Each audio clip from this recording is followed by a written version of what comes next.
On July 14th, 2012, in Clearwater, Florida, a heart-wrenching tragedy unfolds. Isabella Matthews, a 29-year-old woman, is found lifeless by her roommate, Chris Mitchell, in their shared home. Her body was discovered in the bathroom, her eyes wide open, yet she showed no signs of life.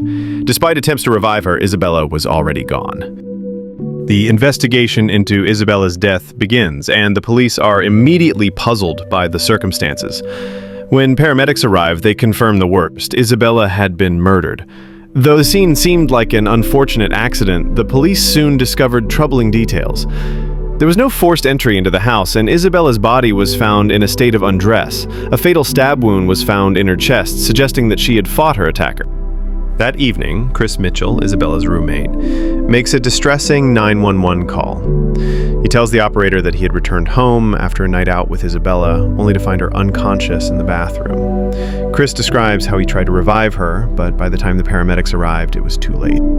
The police's initial search of the house yields more clues. There is no sign of forced entry, but Isabella's car is mysteriously missing. The authorities issue a "be on the lookout" (BOLO) for the missing vehicle, suspecting that the murderer might have stolen the car to flee the scene.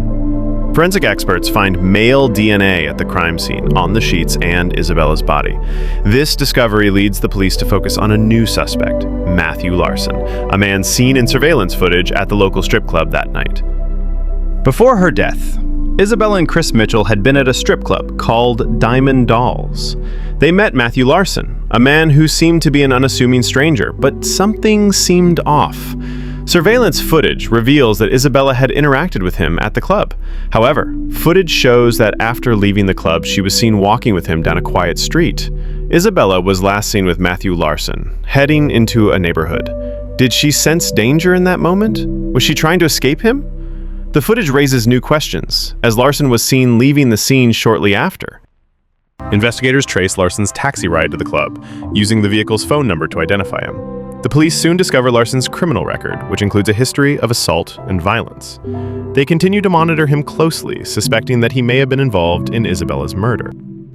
Matthew Larson was eventually apprehended. Under interrogation, he initially claimed that he had met Isabella at the club and they had consensual sex at her house.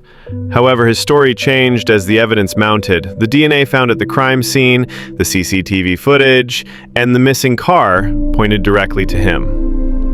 Matthew eventually broke down and confessed to the murder of Isabella Matthews. He explained that after an altercation at her house, things escalated, and he killed Isabella in a fit of rage to cover up his actions. Larson's story was one of manipulation and deception, as he attempted to justify his violent actions by claiming it was self-defense. Isabella's family, devastated by the loss, found some semblance of justice, but the pain of losing their daughter was unbearable. Her parents, Mark and Dolores Matthews, struggled to cope with their grief, but they found strength in the memory of Isabella's spirit.